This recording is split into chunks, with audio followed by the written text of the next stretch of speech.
가슴 깊이 묻어두려 했던 이야기를 이렇게 꺼내놓게 될 줄 꿈에도 몰랐습니다. 이제 다 끝난 일이라고 생각해서 덮고 살고 싶었어요.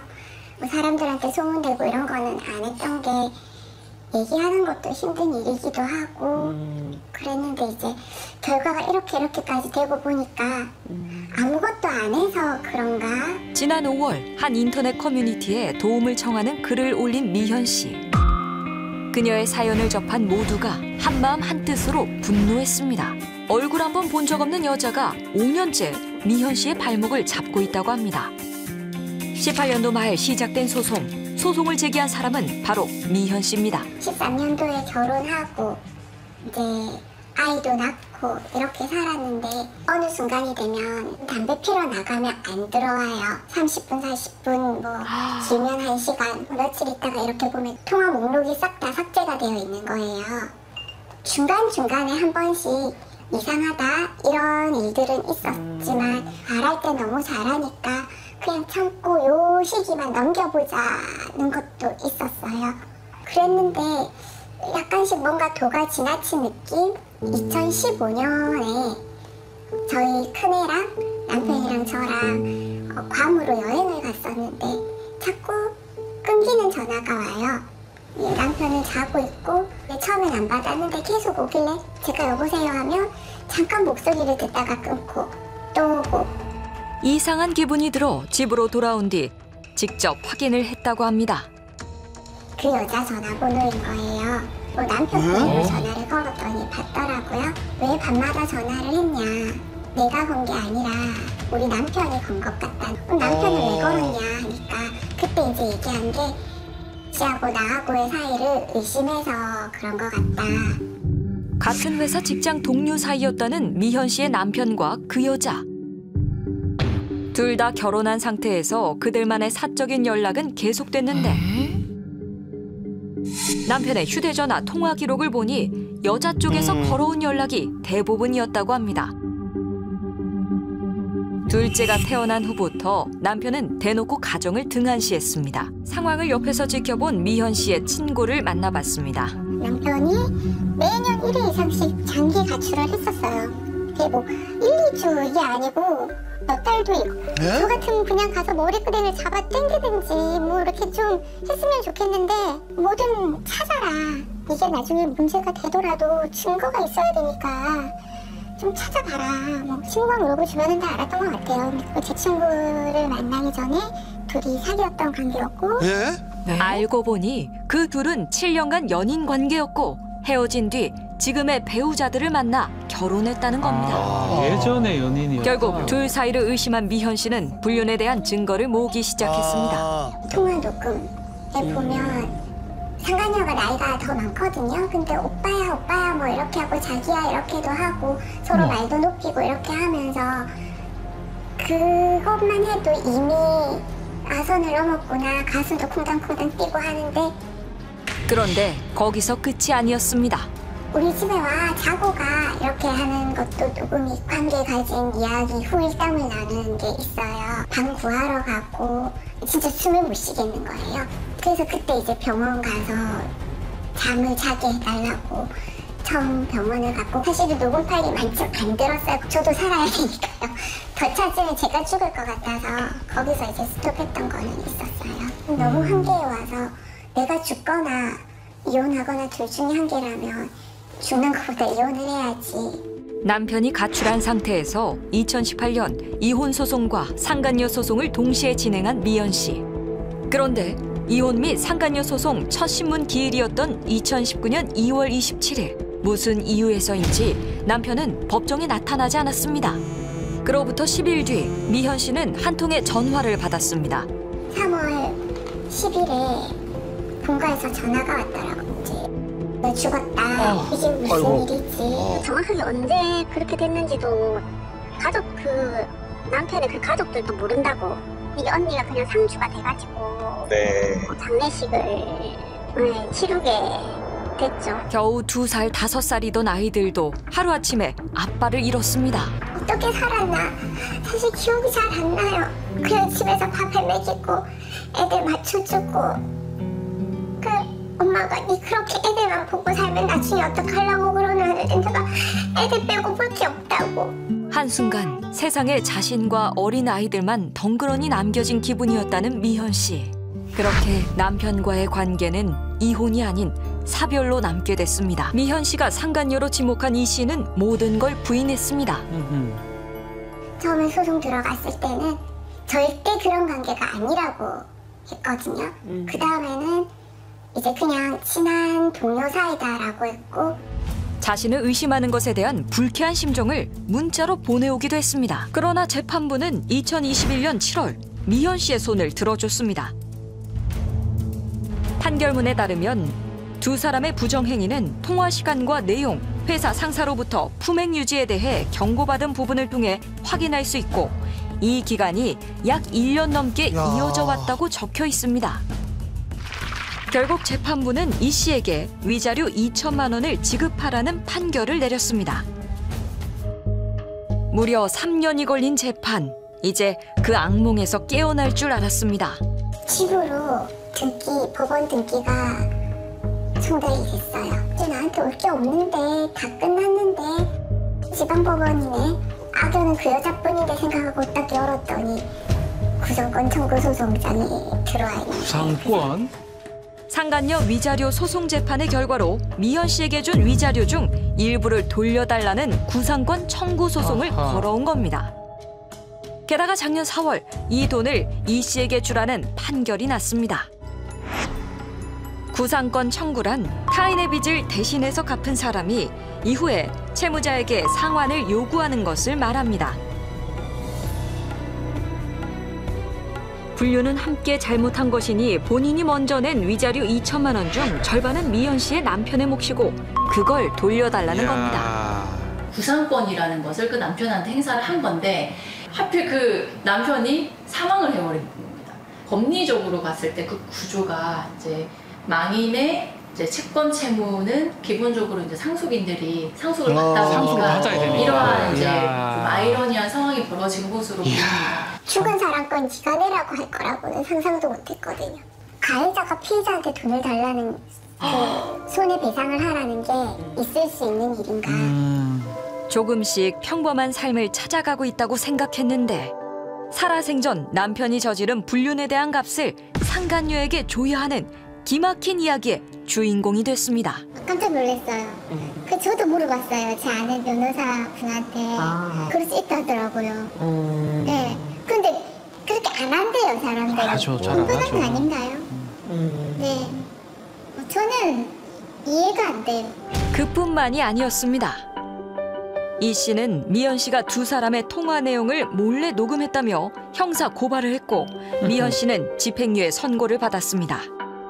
그런데 그로부터 2년이 흐른 뒤 미현 씨에게 손해배상을 청구한 겁니다. 저는 600 얼마에 그 손해배상비 300을 더해서 900. 그냥 우화밖에 안 나와서 너무 말이 안 되는 이런 일을 계속하는 사람이 있구나. 미연 씨는 직접 돈을 주러 이 씨를 찾아갔습니다. 안녕하세요.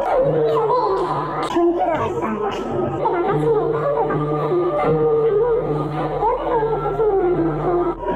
수신이나 사무실이나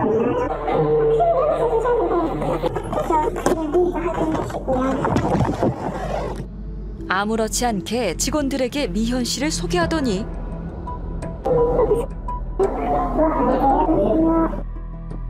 미현 씨 남편 이야기를 꺼내는데요.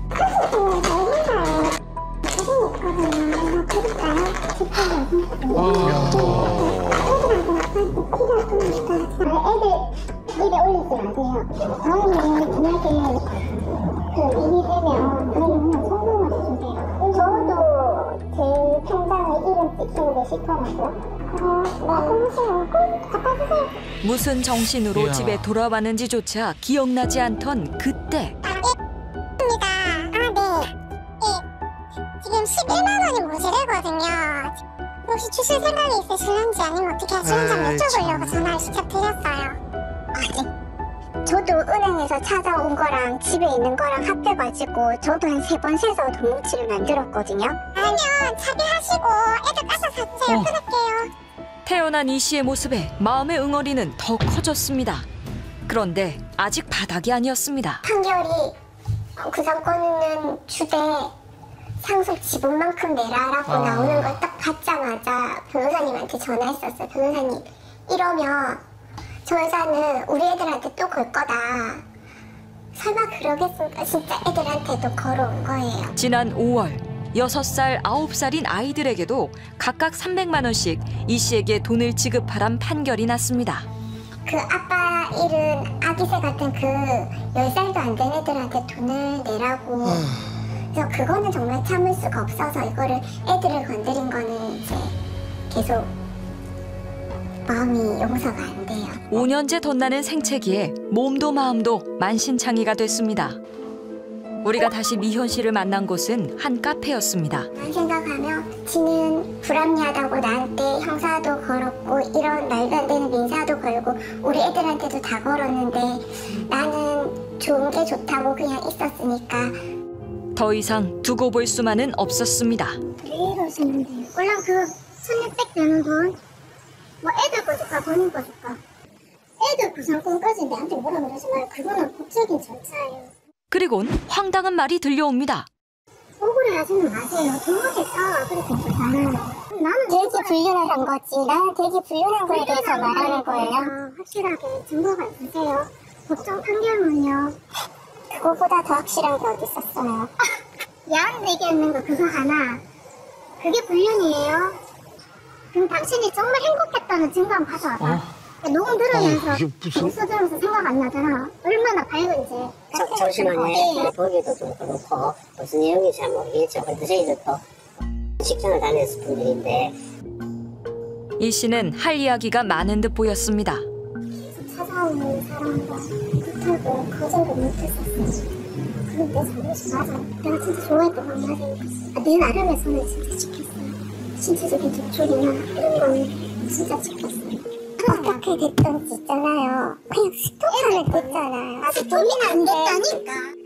그 남자에게 매번 먼저 전화를 걸었던 것도, 찾아오는 그를 매몰차게 끊어내지 못한 것도 남자가 자신에게 의지하고 있는 것 같이 느껴졌기 때문이랍니다. 나도 정말 마음 편하지 않았어요. 정말 말로. 진짜 나도 내가 미친 짓 했다고 생각을 해요. 사과를 하기 전에 계속 자기 변명만 했으니 정말 진심일까 하는. 진짜 사과는 자기가 억울하지 않아요.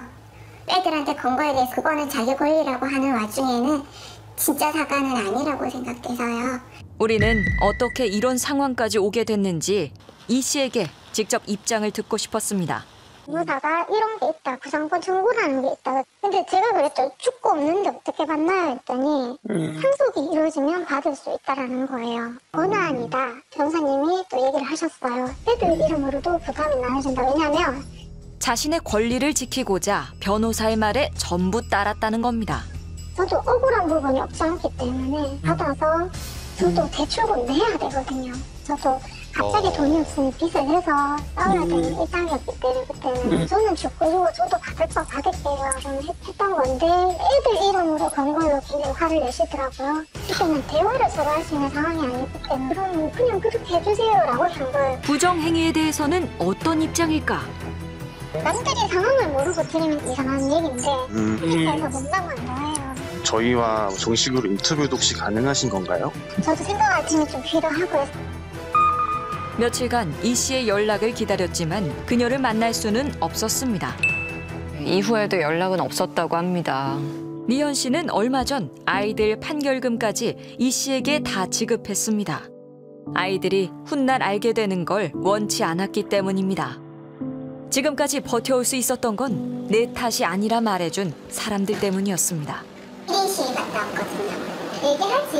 내가 바빠도 같이 갔으니까 하도 떨려서 같이 가자 할까 하다가 못할 짓이다 싶어서 혼자 갔죠. 너가 할 만큼 다 했다. 하지만 여전히 풀리지 않는 답답함이 있습니다. 어쨌든 자기는 억울하대. 억울한 자기를 이해해달래요. 그렇게 할 수밖에 없었대요. 가해자랑 피해자랑 이렇게 바뀌는 듯한 느낌이 야 대한민국 법이 정말 희한하다. 산산조각난 지난 날은 무슨 수를 써도 붙일 수 없다는 걸 미연 씨는 잘 알고 있습니다. 그러나 이렇게 큰 결심을 한 이유는 딱 하나입니다. 잊고 살려면 긴 인생에서 그 정도는 잊고 살 수도 있는 건데 저도 제 목소리 내고 싶은 거는 말하고 잊어야지 된다고 생각했어요. 아무리 네가 법으로 구상권 소송 이겨도 잘못한 건 내가 아니고 너라고 그걸 알리고 싶은 것 같아요.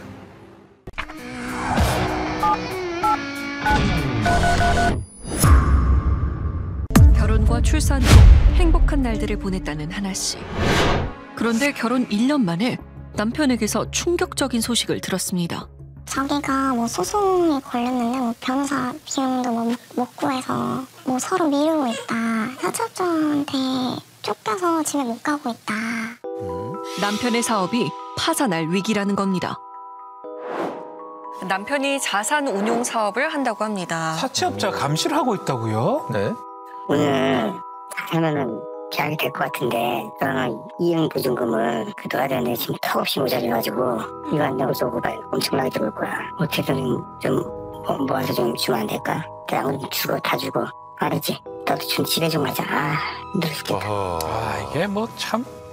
돈 달라고 지금 일단 살고 봐야 되니까 안 그러면은 뭐 전화기 끄고 도망 다녀야 한다. 그렇게 빌려준 돈은 아마도 6, 7천? 대출을 받고 살림까지 팔아가며 돈을 보탰습니다. 친구들한테까지도 돈을 빌려오라고 하네요. 이건 좀. 하지만 사정은 좀처럼 나아지지 않았습니다. 집에 못 오는 날이 더 잦아졌다는 남편. 그런데 그 무렵부터 남편이 달라졌다고 합니다. 갑자기 고가의 외제차를 구입했다는 남편. 일단 저 시계도 사고 원래 시계도 자기는 걸치는 게 싫다고 시계 같은 것도 안 차고 다닌다고 했었거든요. 그러다 갑자기 또 시계를 사더니 갑자기 그 스포츠카 산다고. 옷도 명품만 고집하기 시작했답니다. 남편의 의심스러운 행동이 계속되던 지난해 하나 씨는 우연히 남편의 메시지를 보게 됐답니다. 대화 내용은 충격적이었다는데요.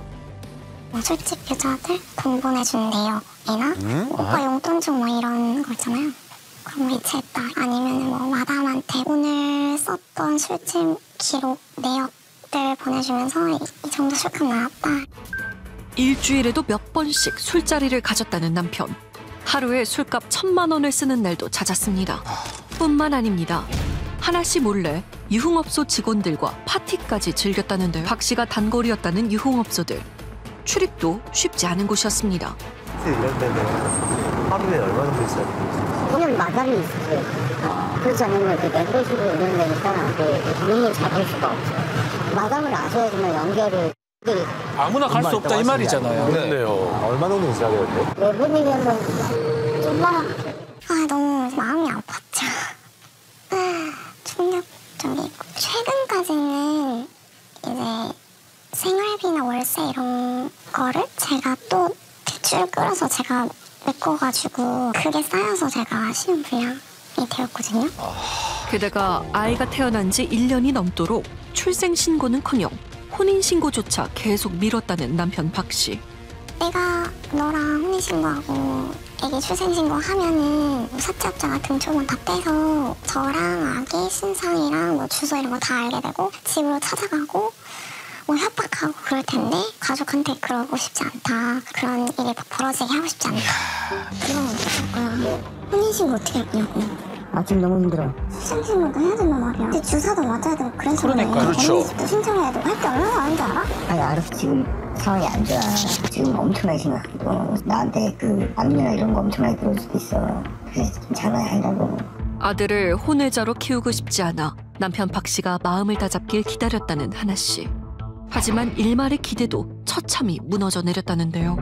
지메일을 우연히 봤는데 거기에 뭐 이혼 합의서 내용이 나왔어서 그 안에 이제 언제 뭐 아이를 낳았었고 그러니까 충격이었던 게 이렇게 큰 애들이 있다고. 성인 된 애들. 교제 당시 과거 이혼은 했지만 자녀는 없다고 했던 남편 박 씨. 그런데 자녀가 셋이나 있었던 겁니다. 남편의 거짓말은 이뿐만이 아니었습니다. 이혼이 안 돼 있는 걸로 알고 있어요. 그러니까 못 올리는 거죠. 안봉을 맞는데 이혼은 안 돼 있는 걸로 내가 알고 있어요. 그 집에 아이도 다 컸어요. 대학교 다녀 다. 그러니까 거기서 돈이 좀 들어가는 거야. 무슨 어디 가서 또 일을 저질러서 또 알을 하나 낳고. 아이고. 남편에 대한 배신감은 이루 말할 수 없었습니다. 뒤늦게 아이는 자신의 성을 따르게 했지만 남편과의 관계는 어떻게 정리해야 될지 고민이 많았답니다. 사실 씨가 뭐 여자를 만나든 사채업자에 쫓기든 제 생활이 이제 너무 힘들었기 때문에 늘 걱정됐었어요. 얘가 아프면 어떡하지? 조금 이제 뭐 기침이라도 하면 너무 걱정되고 돈이 많이 들지 않을까? 돈을 구할 수 있을까? 최악의 상황에는 이제 애기랑 저랑 둘이서 살아갈 수밖에 없는데 어떻게 먹고 살아야 할까? 그런데 3달 전 받은 메시지 한 통에 더 이상 남편을 두고 볼 수 없게 됐다는 하나 씨. 씨가 저한테 제가 2주 전에 결혼한 사람인데 혹시 씨랑 어떤 사이냐? 제가 임신 지금 5개월 됐다. 결혼한 지 2년 만에 아내 몰래 다른 여자와 또 결혼식을 올린 남편 박 씨. 청첩장까지 돌리고 정식으로 결혼을 했네요. 기가 막히네요, 정말. 사진도 찍었어요. 이야. 지난해 11월 박 씨와 결혼식을 올린 오 씨를 만났습니다. 나이는 2000년생, 올해 26살. 박 씨랑 26살 차이가 난다고 합니다. 아이고. 하는 일은 대학생 하면서 늘 만난 템플러에다가 돈을 수시석 썼다. 그래서 되게 돈이 많은 재력가인 줄 알고 만났어요. 남편 박 씨가 먼저 그녀에게 관심을 보였다는데요. 네, 저 때가 하나 씨한테는 사업이 망해서 집에 못 들어간다고 할 때쯤이라고 합니다. 늘 재력을 과시했다는 박 씨. 억대 수표네요? 얘기는 들었잖아. 우리 아버지는 공무원이야. 국토부 차관 하셨지. 근데 한량이 재산에 관심도 없고. 우리 아버지도 그냥 나 X라면 안 되는데 야 국토부 차관까지 있으면 조달이 벌었을 거야. 박 씨의 재력을 의심하지 않았다는 오 씨. 만난 지 반년 만에 혼전 임신을 해 결혼식을 서둘러 올렸다는데요. 일단 7월 말에 임신을 확인을 해가지고 그런 얘기는 그냥 항상 그냥 연애 때도 결혼하자 이랬는데 임신 됐으니까 일을 나가지 말게 하고 자기가 돈을 주는 몇천만 원 이렇게 주는 건데 3천만 원씩 주겠다. 하지만 박 씨에 대한 신뢰는 얼마 지나지 않아 깨졌답니다. 하나 씨가 박 씨에게 보낸 아기 사진을 우연히 보게 된 겁니다. 문자를 보니까 우리 아들 물결 키읔키읔 이렇게 보내고 씨한테 보내 그리고 40만 원어치 뭘 보냈더라고요. 그래서 봤는데 밑에 우리 아이라는 항목이 있었어요. 그래서 이제 확신을 갖게 된 거죠. 그래서 연락을 했어요. 세 번째 결혼 2주 만에 탄로나게 된 박 씨의 이중 생활. 그는 대체 어떤 사람인 걸까? 박 씨의 아버지와 연락이 닿았습니다. 작년에 또 결혼 새로 하신 거는 아셨어요? 결혼 또 씨하고 했던 걸 알고 있지. 작년에 씨라는 분이랑 또 결혼했는데 혹시 그거는 나 세계 처음 듣는 소리고 하고 그리고 또 다른 데와 또 결혼했어요. 야, 뭐 그런 놈이 있어. 기가 막히네. 가족들에게도 세 번째 결혼을 숨긴 박 씨. 그는 고위공무원 출신 아버지를 자랑해왔는데요. 아버님이 국토교통부 혹시 차관 출신이세요? 아니. 아주 거짓말을 아주 잘 쳐요. 그놈이 내인데도 페로나 내인데도 욕하고 이런 끊은지도 오래됐는데 옛날에 그런 식으로 해가지고 한번 그 큰 집인 그거 한번 갔다 왔는데 또 그 짓하고 돌아다니기를 뭐 했어요. 유흥업소에서 수억 원을 쓰며 자산운용 사업가라고 말했다는 박 씨. 그는 주변 지인들에게 주식 종목을 추천하며 투자금을 직접 받아가곤 했답니다. 제 친구들이나 저희 부모님도 있고 그 친구 남편들 영혼까지 끌어서 투자해야 된다. 무조건 뭐 10배, 20배다 이런 식으로 얘기했고 만약에 손해보면 자기가 돈으로 주겠다. 1,000만 원 입금해라 해서 뭐 돌려드리겠다. 본인 계좌로 달라고 했고요. 엄청 큰 돈 아닌데 1,000, 2,000 이 사이고요. 근데 이게 한 명씩 모이면 또 큰 돈이 되니까. 권 씨를 믿고 투자를 했다는 하나 씨의 가족과 지인들. 하지만 실질적인 수익을 본 사람은 없었다고 합니다. 없었겠죠. 투자금을 돌려달라는 지인들의 연락도 끊이질 않았답니다. 그런데 종종 만나서 뭐 저녁 먹고 친했던 분이었는데 갑자기 하셨다고. 그러면서 교수님한테 마지막에 왔었던 그 내용이 이제 뭐 대표님이 이렇게 투자라고 했는데 저는 어떡할까요? 이런 내용. 사망한 김 교수와 함께 박 씨에게 투자금을 줬다는 또 다른 사람 A 씨를 만났습니다. 김 교수는 박 씨가 믿을 만한 사업가라며 소개했답니다. 라는 사람을요? 교수님을 통해서 알게 됐죠. 부대표라고 본인이 명함을 펴서 들고 다녔었어요.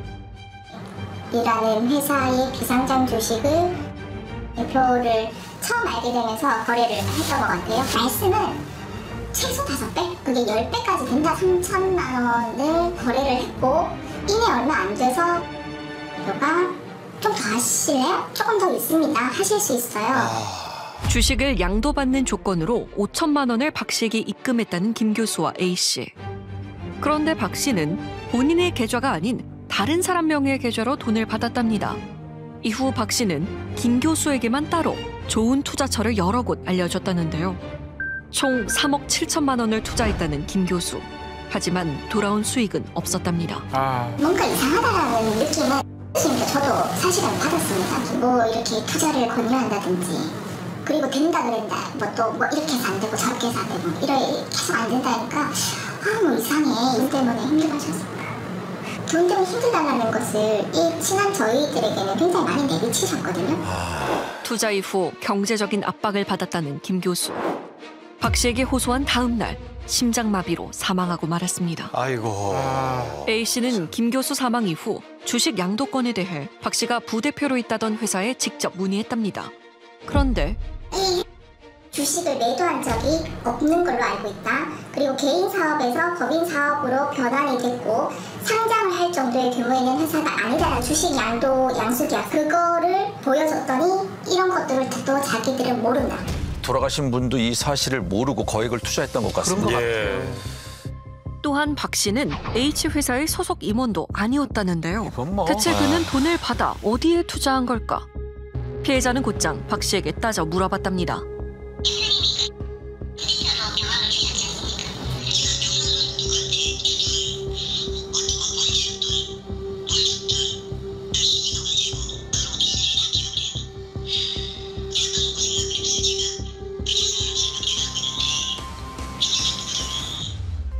아내 하나 씨 몰래 유흥업소에서 수억 원을 쓰며 지내고 다른 여자와 결혼식까지 올린 남편 박 씨. 게다가 그는 첫 번째 아내와도 이혼이 안 된 상태였습니다. 실체를 알게 된 하나 씨는 남편의 세 번째 아내 오 씨와 함께 그를 고소했습니다. 100%는 네 잘못이라 했어요. 처음부터 자기는 헤어지고 싶었다. 뭐 사랑하는 사이도 아니었고 벗어나고 싶었대요. 그 사람 벗어나고 싶었겠지. 새로운 여자도 만나야 되니까. 제가 어떻게 하고 싶은 여자였어요. 돈 받고 끝내야 위자료 받고. 사업이 망했다는 박 씨에게 1억여 원을 빌려줬다는 하나 씨. 이에 대해 소송을 걸었고 박 씨의 명품 옷 가압류를 법원에서 허가받았다는데요. 박 씨가 한 벌에 수백만 원짜리부터 해서 3천만 원에 달하는 옷도 가지고 있다고 합니다. 남편 박 씨와 함께 살고 있는 오 씨의 도움으로 집에 들어갈 수 있었습니다. 제가 씨한테 이만큼 돈을 받을 수 있다라고 사람을 신청을 해가지고 압류를 해놓는다고. 아니 근데 이제 가처분 신청이 왜 받아들이지 여러 가지 전화를 그걸 무단위로요. 이게 제 건지 아닌 건지도 확인이 안 되는데 이런 식으로 가는가 하는 거는 아니잖아요. 아니 어느 정도 해야죠. 심하잖아요. 그것도 한 번에 빼주세요. 진짜 보여줘야 돼요. 정말입니다. 오 씨가 하나 씨와 함께 자신을 고소했다는 사실을 이제야 알게 된 박 씨. 얘기를 해주지 왜 그랬나? 중요해? 오빠가 날 속인 게 중요하지. 진짜 뭐하시려 그러지. 진짜 깨끗하게 다 정리할 테니까 혼인신고하고 없으면 못 산다. 야 결혼식 2년 연속했는데. 제 결혼식은 진짜 좀 떠밀려준 거야. 아이, 진짜 싫은데 너무너무 하기 싫은데 애가 태어나고 나서 하도 막 괴롭히고 압박을 해가지고 정신 차려. 임신시킨 건 너야. 내가 임신시키려고 시킨 게 아니라니까. 통역이 다야. 통역이었다고. 박 씨는 결혼 이후 3개월 동안 오 씨에게 월세와 생활비도 주지 않았습니다. 또한 투자금으로 1억 원을 대출시켰는데요. 그때 제가 얘한테 받아야 될 돈이 7천만 원 정도 됐었어요. 그 생활비 쓴 것만. 투자금도 제가 대출받아서 넣었던 1억 1,500. 그러니까 대출금도 돌려받았고요. 생활비 밀렸던 거 돌려받았고. 그러면 끝까지 법적으로 갈 테니까 일단 변호사를 써야 되는데 할 거고 너는 알 테니까 빨리 감히 풀어달라고. 현재 같이 살고 있는 오 씨만큼은 진심으로 사랑한다고 주장하는 박 씨. 그래 너한테 진짜 진심이야. 하고 지셨는데 어떻게 처음이자 마지막 내 사랑이야. 내가 너랑 붙어줄 거야. 그런데 취재 중 박 씨와 3년 전까지 가깝게 지냈다는 한 사람과 통화를 할 수 있었습니다. 자기 여자가 될 만한, 교제할 만한 사람을 이제 뭐 소개시켜달라고 이제 아주 집요하게 실질적으로 몇 명 뭐 소개가 됐는데 앞으로는 이어서 만나고 뒤로는 또 여러 사람을 소개받은 뒤 2명과 동시에 사귀었다는 박 씨. 그때 제가 알기로는 9천만 원 정도를 그거를 뭐 투자 명목으로 이렇게 받아. 근데 이제 이 여성분이 이제 그 금전을 빨리 이제 반환을 하고 이런 얘기를 하니까 이제 딱 얼굴색 바뀌면서 막 이제 좀 험하게 나오더라고요. 그러니까 뭐 우리 관계가 그거밖에 안 되냐. 내가 너한테 무슨 뭐 밥 사고 돈 쓰고 뭐 돈 쓴 게 얼마인데. 하나 씨는 현재 박 씨와 연락조차 되지 않고 있다는데요. 가압류 3일 전 통화가 마지막이었습니다. 전화했으면 말을 해. 너 나한테 나도 돈이 없지만 오늘은 어떻게 해서든 받으려다가 협조를 해. 협조. 네. 야, 너 돈 없는 척하고 여자 빨리 다니지. 그 여자들한테 돈을 땡겼습니다. 그 출연이야. 그러니까 네가 거기다가 해버리면 걔네들이 다 돌아서서 나한테 돈 내놓으라. 그럼 어떻게 돼? 내가 더 힘들어지지. 더 어려워지지. 헛짓거리 하지 말고 전화하지 마. 이야, 이게 참. 박 씨에게 직접 묻고 싶은 말이 많습니다. 현재 함께 살고 있는 오 씨가 박 씨를 만날 수 있는 시간을 알려줬는데요. 아무런 인기척이 없습니다. 박 씨의 차량은 주차돼 있는 상황. 그런데 그때 오 씨가 제작진에게 문자를 보내왔습니다. 박 씨에게 사실 확인을 했으니 취재에 협조하지 않겠다는 거네요. 박 씨를 통해 알게 된 사실은 무엇일까? 이후에도 수차례 연락해봤지만 들을 수 없었는데요. 이후 오 씨는 하나 씨와 함께 진행했던 고소도 일방적으로 취하했습니다. 네? 형사 고소장이랑 민사 소장이랑 넣고 나서 씨가 연락이 오셔서 갑자기 취하고 싶으시다고 말씀을 하셨어요. 자기가 돈을 일부 돌려받았다라고 얘기를 해서 뭐 위자료나 이런 부분 아직 환수가 안 됐으니 일단 유지를 하시는 게 좋겠다라고 말씀을 드렸고 그 후에 이제 연락이 두절되고 본인이 소취하서를 제출하신 상태예요. 며칠 뒤 제작진에게 내용 증명을 보내왔는데요. 본인은 박 씨에게 돈을 다 받았으니 소송을 취하하겠다는 거네요. 하나 씨가 돈을 받기 위해서 변호사랑 공모한 거라고요? 네? 상황이 이렇게 될 것을 예감하고 있었다는 하나 씨. 변호사랑 짜고 치는 모습이다. 씨가 그렇게 얘기를 했겠죠. 지금 상황으로 봐서 씨도 계속 같이 살 것 같고요. 또 이렇게 또 끌려다니다가 또 이러니까 좀 저도 완전. 전문가는 현재 상황을 어떻게 볼까? 이 남성 같은 경우는 이 사기 영역이 자기의 어떤 그 추구하는 주 무대예요.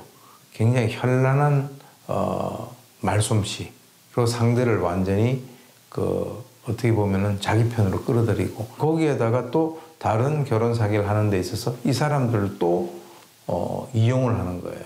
이 여성들을 통해서 자기가 필요한 돈을 뭔가 조달하는 하나의 통로 또는 수단으로서 이제 이용을 하고 있는 거죠. 뒤늦게 남편의 실체를 알게 된 하나 씨. 혼자 아이를 키워야 되는 상황에 책임을 묻고 싶답니다. 앞으로 이제 둘이서 애기랑 둘이 살아야 되는데 이제 인간 맞나 싶고 이러려고 결혼을 했나 그런 생각들 하죠. 박 씨는 이 모든 상황에 어떤 입장일까? 며칠을 기다린 끝에 어렵게 만날 수 있었습니다. 아닌데요. 저 MBC 시작한 선생님. 아니. 아닙니다. 아니요. 여자분들. 이게 맞아요.